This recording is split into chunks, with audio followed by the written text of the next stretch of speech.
South Korea has successfully tested a submarine-launched ballistic missile, becoming the seventh country in the world to develop a homegrown model.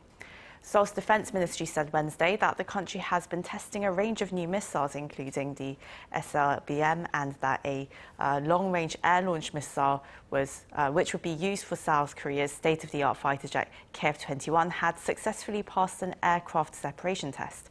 The president was there, and his office says that these weapons will help boost South Korea's self-defense as well as establish peace on the Korean peninsula.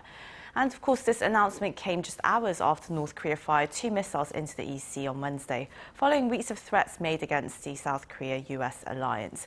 We discussed the latest developments today with retired Lieutenant General and former Special Warfare Commander of the South Korean Army, Chun In-bum. We also connect with Jenny Town, Senior Fellow of the Stimson Center and Director of the Center's 38 North program, which provides policy and technical analysis on North Korea. Very warm welcome to you both. Welcome back on the show. It's great to see you today. Thank you. Thank you. And well, General Chun, we're hearing a lot of news coming out of North Korea. But first, let's talk about South Korea becoming the seventh country in the world to successfully test its own SLBM on Wednesday, and also the aircraft separation of a long-range missile that would be mounted on its state-of-the-art fighter jet. How significant are these achievements in weapons development? This is pretty significant, and it's good news for the military because it gives us greater survivability as well as lethality in our weapon systems. But there's also some misleading information going out. And and I say this because the SLBM that we have developed is as the seventh country. All the prior 6 countries have nuclear warheads on their SLBMs, whilst the Koreans have no intent of doing this, and yet we have developed this capability. The South Koreans are the first country with a non-nuclear capability that has opted to develop this capability. So I think there could be a misunderstanding by people thinking that in the end, South Korea intends on using this as a nuclear weapon, which I believe is out of the question. And if this is out of the question, in the end, we're going to get 50 missiles for $1 billion that we could easily get for $100 million if they were deployed on the ground.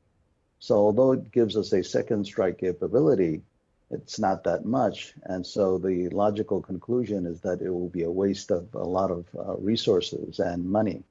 So I think that's the bad news on this side for the SLBM. The long-range air-to-ground missile system, again, will provide us with better lethality and survivability. Hopefully, it will be able to be used as a deterrent against a North Korean strike.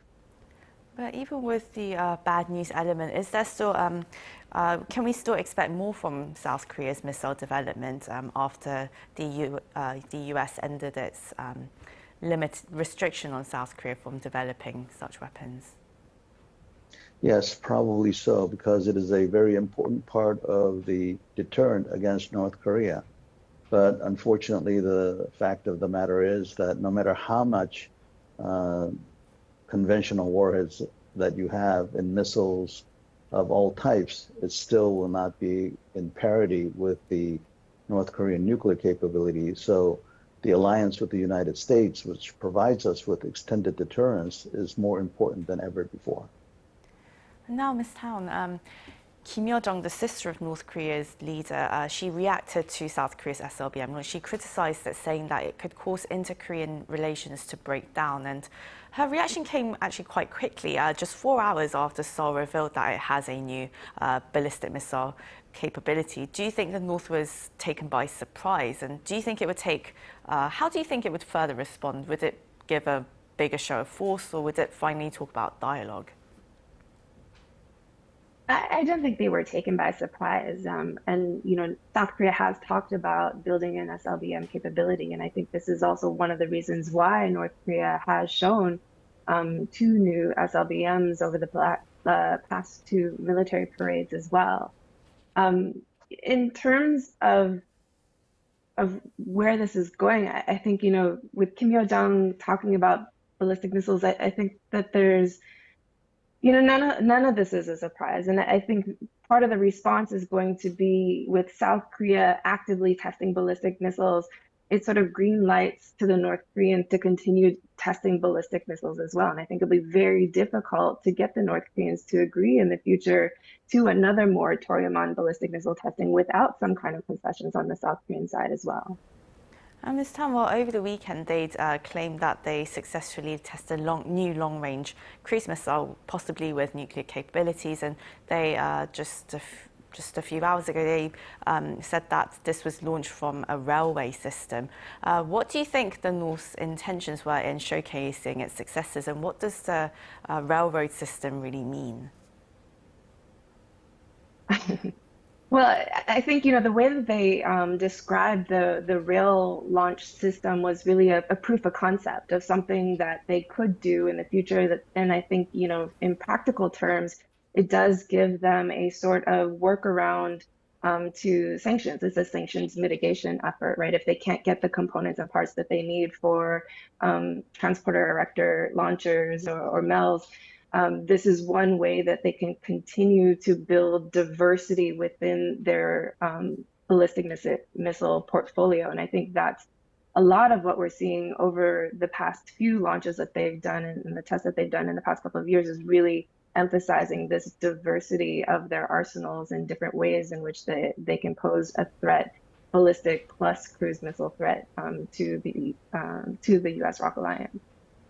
And General Chun, so Wednesday's launch by North Korea, there are 2 ballistic missiles that were shot into the EC. They said it was shot by using a railway ballistic missile system.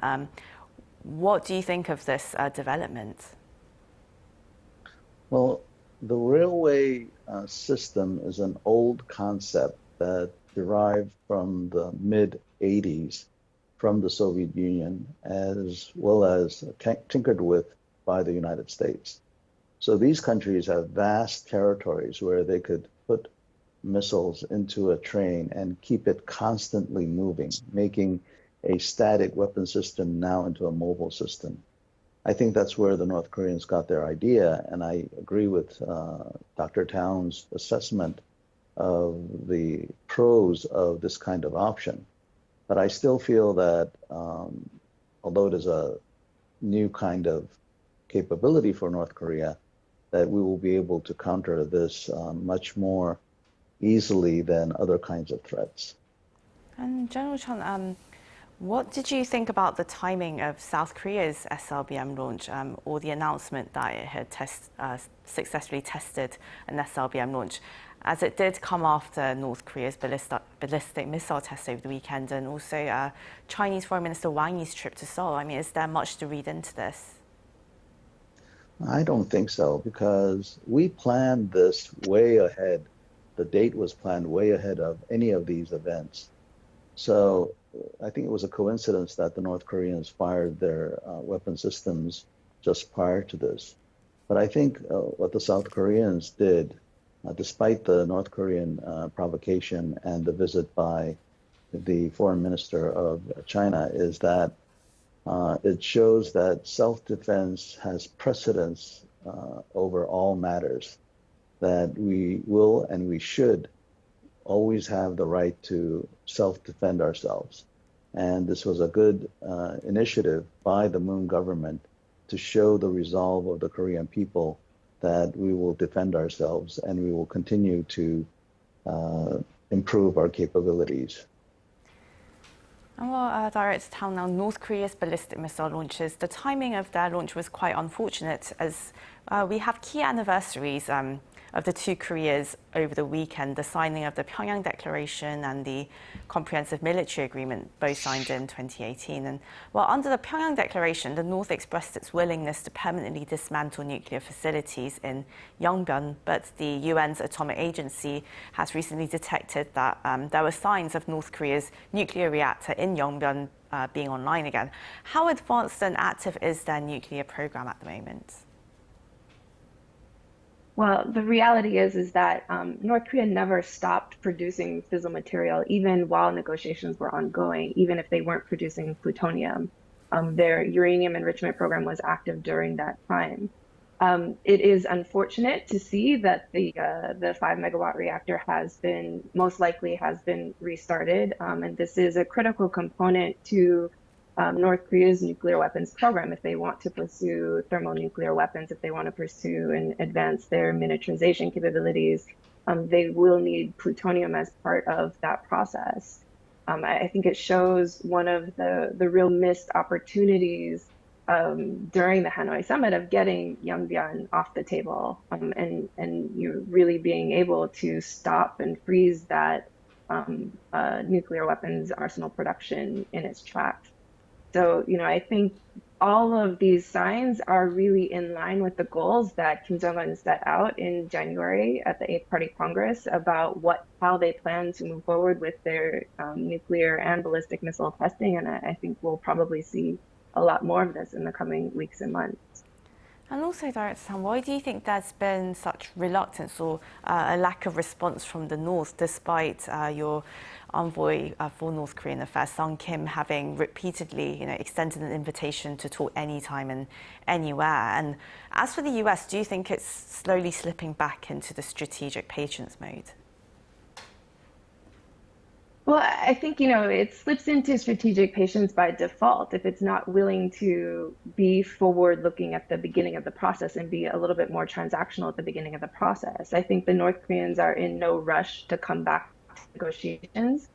The failure of Hanoi was a very big political failure for Kim Jong-un to have gone through these high profile summits and come away with basically nothing tangible to show for his efforts. I think they're going to be much more reluctant going forward to try that again, and especially at a time when there is political turmoil, political and economic turmoil inside North Korea. I think the last thing he wants is a political failure to add into all of the other things that are not going well inside the country.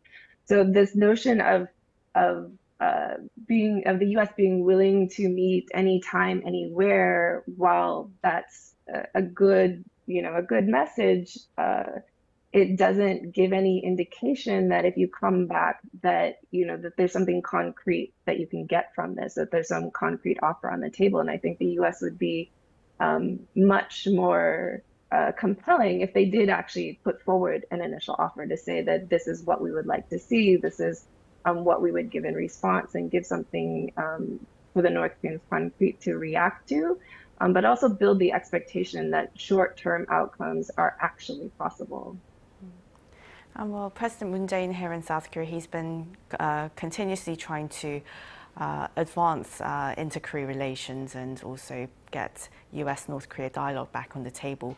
But General Chun, now the two Koreas, they signed the comprehensive military agreement back in 2018 to diffuse military tensions along one of the most tightly guarded borders in the world. And well, looking back on this agreement, has it led to any significant progress? And should there be efforts to further preserve it? Yeah, so critics of the CMA say that we gave too much and gained very little. Supporters of the CMA contend that the CMA has brought stability along the DMZ and especially along the NLL, the Northern Limit Line, which is partially true. I agree with both views, but I must also point out that although it was a worthwhile effort to proceed with the peace initiatives that the South Koreans had wanted, that for the past couple of years that the CMA has been active, we have not seen any real outcomes, that the North Koreans have avoided working with South Korea, and in fact have made some outlandish demands citing the CMA.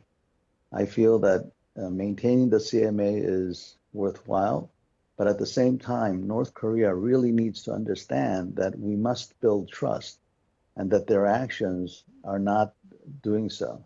So unfortunately, I feel that the CMA is in peril if the North Koreans continue on this track of thinking and actions.